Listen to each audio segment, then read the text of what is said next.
My jealous sister smashed my first trophy, swiped my college essay to claim my place, hijacked my wedding with a fake pregnancy, and had everyone cheering for her. So I cornered her at the clinic, shattered the illusion, and left her begging for forgiveness after the ultimate Uno reverse. I was 7 years old when my older sister Emma rejected me as a family member, all because school came pretty easy to me. Not just academically either, but the sporty side too, especially cheerleading. I remember coming home with a trophy from a competition I had won, and my sister was livid. She was the first one I told. "Look, Emma, look what I got!" But instead of accepting my hug, she took my trophy and literally threw it out the window. But 7-year-old me kept trying. It wasn't until I painted a picture and watched as she not only tore it into pieces, but painted a new one that looked just like it, that I finally gave up. But I never stopped wanting to be her best friend. I was 17 when she asked to read my college essay, and I thought it was finally happening. Emma wanted to bond with me. I had no reason to be suspicious because she was 2 years post-high school and had no intention of going to college, or so I thought. I was using the family computer to submit my application when I saw it. One tab left open. I skimmed through it and saw my essay had already been submitted, except not under my name, under Emma's. Tears started streaming down my face, but I didn't have time to cry.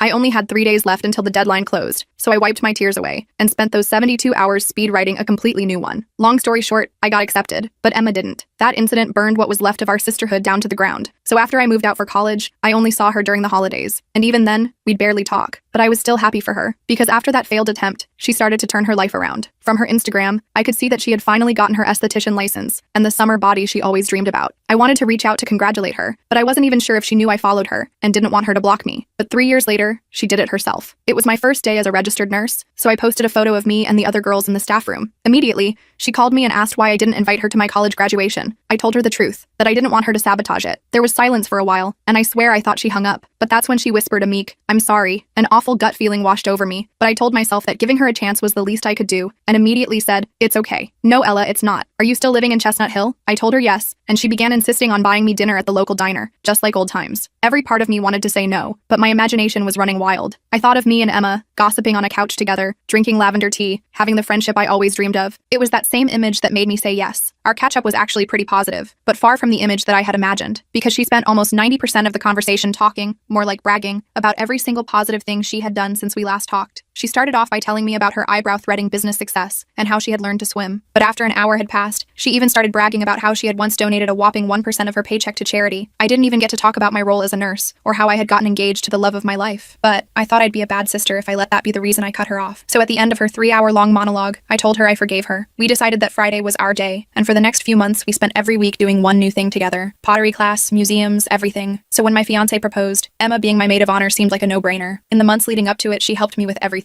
The wedding dress try-on, the invitations, even the flower picking. And despite her passive-aggressive comments about how it's so weird that I was the one getting married first, or how she'd look way better in a wedding dress, I never saw what was coming.